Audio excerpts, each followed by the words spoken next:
اللہ اللہ اللہ۔ کرام السلام علیکم، اعوذ باللہ من الشیطان الرجیم، بسم اللہ الرحمن الرحیم۔ ناظرین، آج اپنے بھائیوں کی خدمت میں تسبیح فاطمہ زہرا سلام اللہ علیہا کے سلسلے سے اہم باتیں عرض کرنا چاہتا ہوں۔ تسبیح فاطمہ زہرا پڑھنے کا طریقہ کیا ہے اور تسبیح فاطمہ زہرا سلام اللہ علیہا کی فضیلت کیا ہے، مختصر میں اپنے جوان بھائیوں کی خدمت میں چند باتیں مختصر میں عرض کرنا چاہ رہا ہوں۔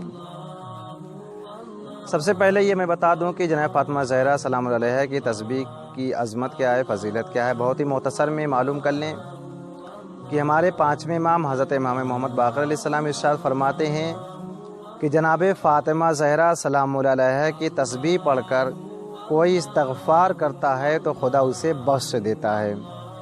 اور ناظرین، ہمارے چھٹے امام امام جعفر صادق علیہ السلام ارشاد فرماتے ہیں کہ جناب فاطمہ زہرا کی تسبیح بعد نماز فریضہ قبلہ سے منحرف ہونے سے قبل کوئی پڑھتا ہے تو خداوند کریم اس کے اوپر جنت واجب کر دیتا ہے۔ صلوات بر محمد و آل محمد، اللہم صلی علی محمد و آل محمد۔ اور ناظرین، یہ تسبیح فاطمہ زہرا جناب زہرا سلام علیہا کو خود پیغمبر نے یہ عطا کیا تھا، تعلیم دیا تھا۔ اگر دنیا میں تسبیح فاطمہ زہرا سلام اللہ علیہا سے زیادہ کوئی فضیلت چیز ہوتی، کوئی عبادت ہوتی، تو پیغمبر اپنی بیٹی کو وہ عطا کرتے۔ تو لہٰذا خدا کی عبادت بہت سی ہے، مگر تمام عبادتوں میں سے سب سے بافضیلت اگر کوئی ذکر ہے تو وہ تسبیح فاطمہ زہرا ہے، اس لیے پیغمبر اکرم نے اپنی بیٹی کو یہ عطا کیا۔ تو لہٰذا میں اپنے جوانوں کی خدمت میں یہ عرض کرنا چاہتا ہوں کہ اس تسبیح کو آپ پڑھیں اور با ادب ہو کر پڑھیں، سلیقے سے پڑھیں۔ اس طرح سے آپ نہ پڑھیں تسبیح فاطمہ زہرا کی معلوم ہی نہ ہو کہ آپ کیا پڑھ رہے ہیں۔ یہ بات میں اس لیے عرض کر رہا ہوں کہ میں دیگر جگہ نماز پڑھاتا ہوں اور نماز کے بعد مسئلے مسائل بیان کرتا ہوں، تو کچھ بچوں سے اور کچھ نوجوانوں سے میں نے تسبیح فاطمہ زہرا پڑھنے کے لیے کہا تو 10 سیکنڈ میں انہوں نے تسبیح فاطمہ زہرا پڑھ لیا۔ یعنی صرف 1 منٹ میں بھی اگر کوئی تسبیح فاطمہ زہرا پڑھ رہا ہے تو وہ صحیح طریقے سے نہیں پڑھ سکتا ہے۔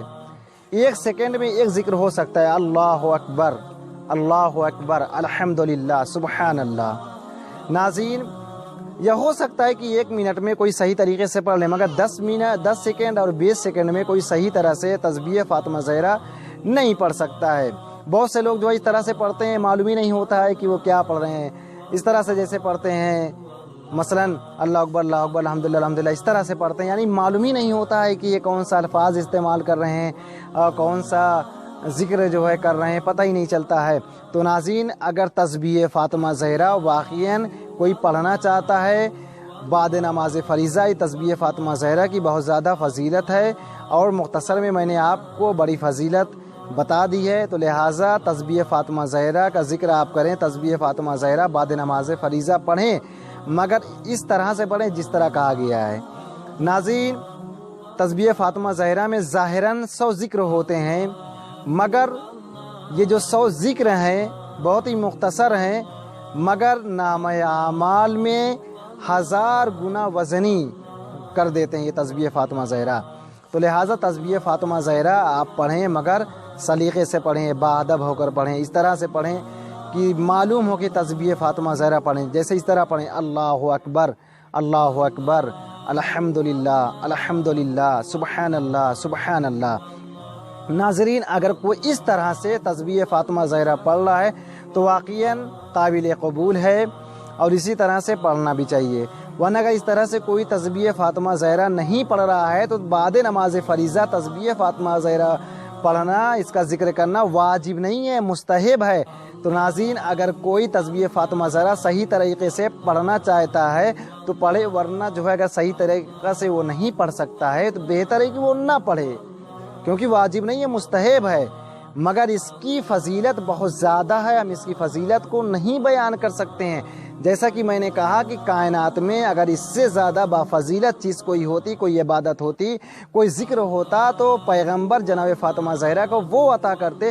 تو لہٰذا پیغمبر نے دیکھا کائنات میں سب سے بافضیلت جو ذکر ہے وہ تسبیح فاطمہ زہرا ہے، اس لیے پیغمبر نے اپنی بیٹی کو یہ عطا کیا۔ تو لہٰذا صحیح طریقے سے اس طرح اس کو پڑھیں تسبیح فاطمہ زہرا کو۔ لہٰذا اس کو کوئی اگر صحیح طریقے سے پڑھ رہا ہے تو خدا اسے بخش دیتا ہے اور اس کے نام اعمال کو بلند کر دیتا ہے۔ والسلام علیکم ورحمۃ اللہ وبرکاتہ۔